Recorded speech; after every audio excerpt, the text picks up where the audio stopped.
to me. I haven't seen her in a while. She does have Brazilian keratin treatment on her hair, but it's been what, July? Yeah, it's been July. Okay. And so you see her natural curl pattern if you look in the root area. It's just a nice tight curl pattern. So we're just gonna I wanted to show what the boost treatment would do, refortify her hair, and give her still a nice sleek look without getting her treatment done over right away. So I'm actually going to take the treatment. So she's had the basic before? No, she's not had basic. Okay. She has had keratin in July, Brazilian keratin in July. Okay. So I'm going to actually just mist it.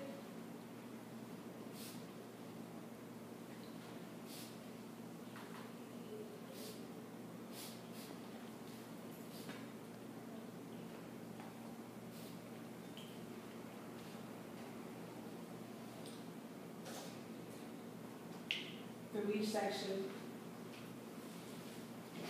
And I'm keeping her hair one section for control. What is that? Excuse me, what is that? This is the boost treatment.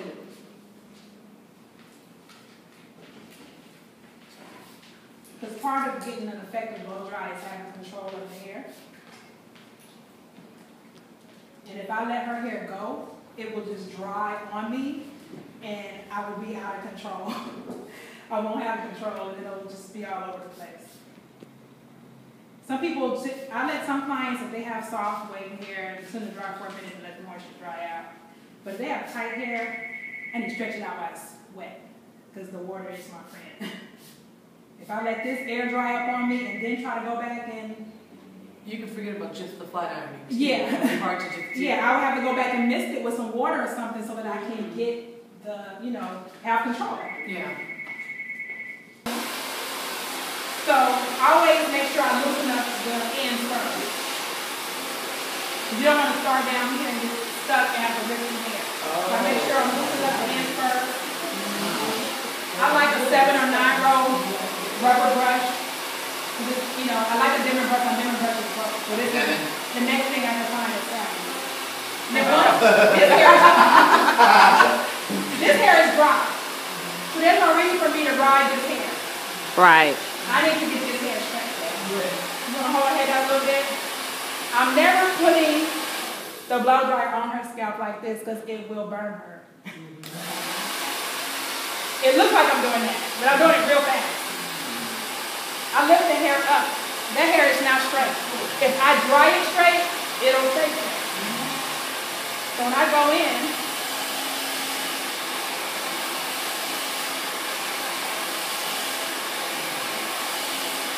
her hair is starting to dry straight. So why would I need pressure pump?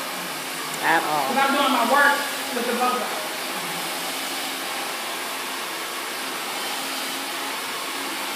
And you can't do this in large sections. Not gonna happen. And that section's done. Would you look at this and think you could blow dry her hair this straight? Yeah. Just looking at this hair? There's nothing wrong with curly hair. There's no such thing as bad hair. Right. But the average person would be like, girl, you ain't gonna press that? Yeah, we always get shocked when after you blow dry and get it straight up. Right. What? You blow dry and run the flat iron over it? We're always shocked there. So how many people have heard of express bars or blowout bars? Yeah, I love blow dry bars. Okay, so they are learning how to do our hair like this. And this is how they'll be able to offer express service. So instead of spending 2 hours on a freaking curl, I can do this in an hour and 15 minutes and be done. And still get 70. Did you ever use the round brush? I have, but I like these brushes better. For our hair. Yeah. Yeah, I have used them on straighter hair yeah. to create volume or bump. You see the shine? So nice. Yeah.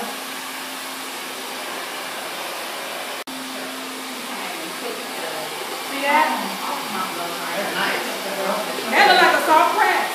It is like a soft press, yeah. Looks like a soft press. And when that iron hits it, So how long should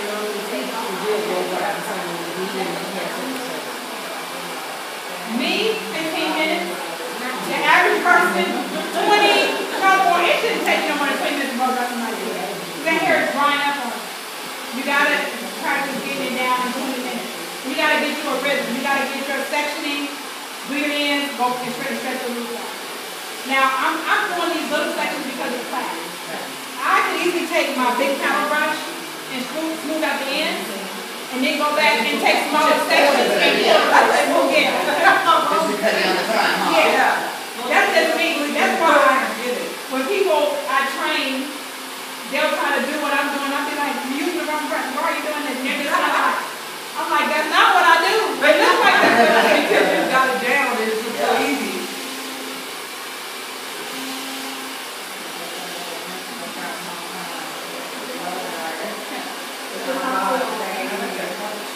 And so my debate with the whole the Dominican blowout or thing is, to me, they use excessive heat.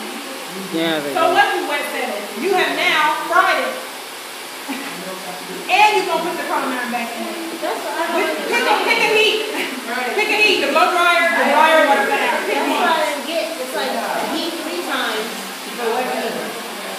So I have clients that come from the East Coast, and I know they're from the East Coast, they're like for a wet set.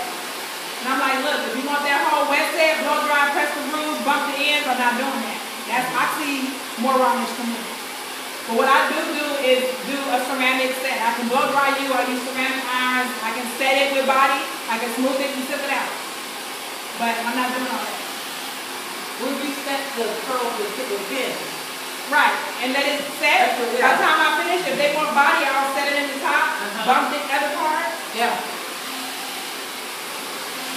I do that for like sweet 16s or parties, you know, where they kind of want the curl to stay, so every time when I curl hair, I pin every curl. And then they have a set. And then I do the makeup, or I have my other makeup artist do the makeup, and they're sitting with the whole time with the set. Right. It is really a play on texture. Everything is not bone straight. People want texture in their hair, people want curls, soft waves, body. And you can't do that when you stretch all the hair out. You have to take all the body out. Now you got to go back and do what? Spray and curl. And try to put it back in. You spray and curl, it drops right out. But if you put it in there before you smooth it out, then you set the body in there. If you put it in there before you smooth it out, you set the body. Yeah. Like when you're drying, like you do it. The same fundamentals in school. If you're blowing out some hair, she likes volume, you're gonna blow all that hair forward, over the rest. So when you do style it, she has a natural set in there. You don't have to spray. My most hated hairstyle ever is banana peel.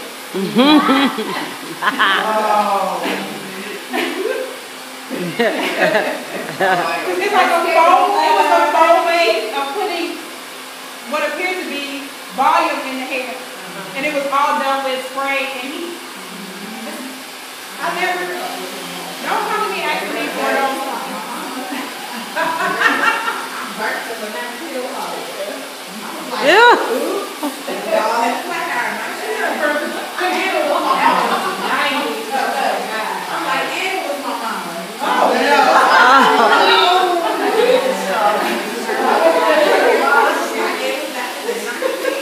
Thank God for family. Right.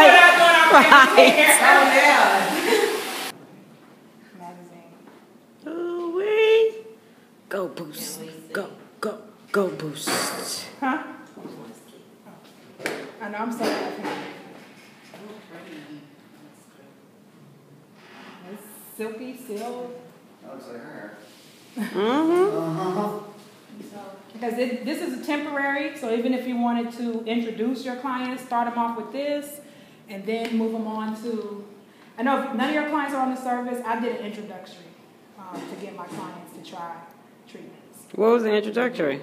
Like, no, when I first started doing keratins, period, because it was just like taboo, and people was like $250, $300. So I did something like $150, $175, just to do like my first 10, and get it out there so that they can bring me other clients, and it worked, you know.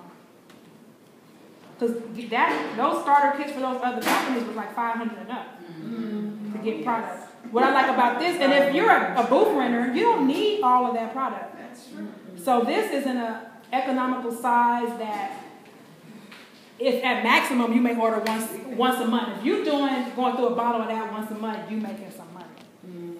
You know. What's the shelf life? That's a good question, but I'm sure it's at least more than a year. But I'll ask. That's a nice question. So And how many uses The can you boost. get out of the one? The starter kit, 7 to 8. Unless they have some really long hair. No. 5 to 7 to 8. You silly. So the basic is. I went past you.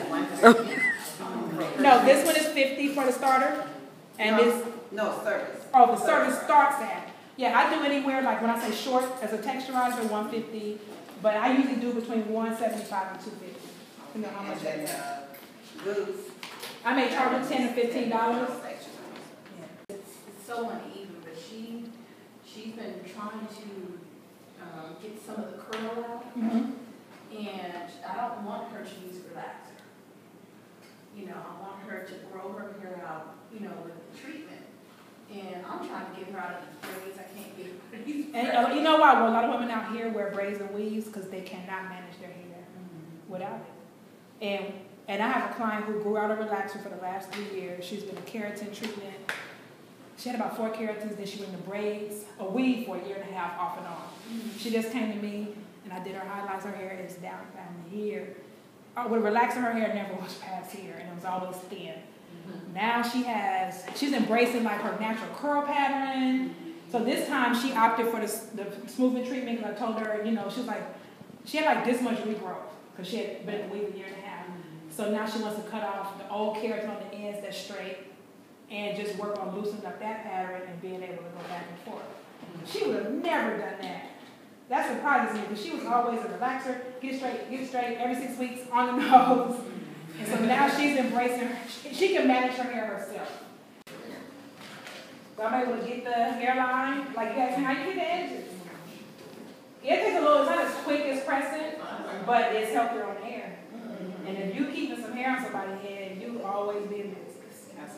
Right.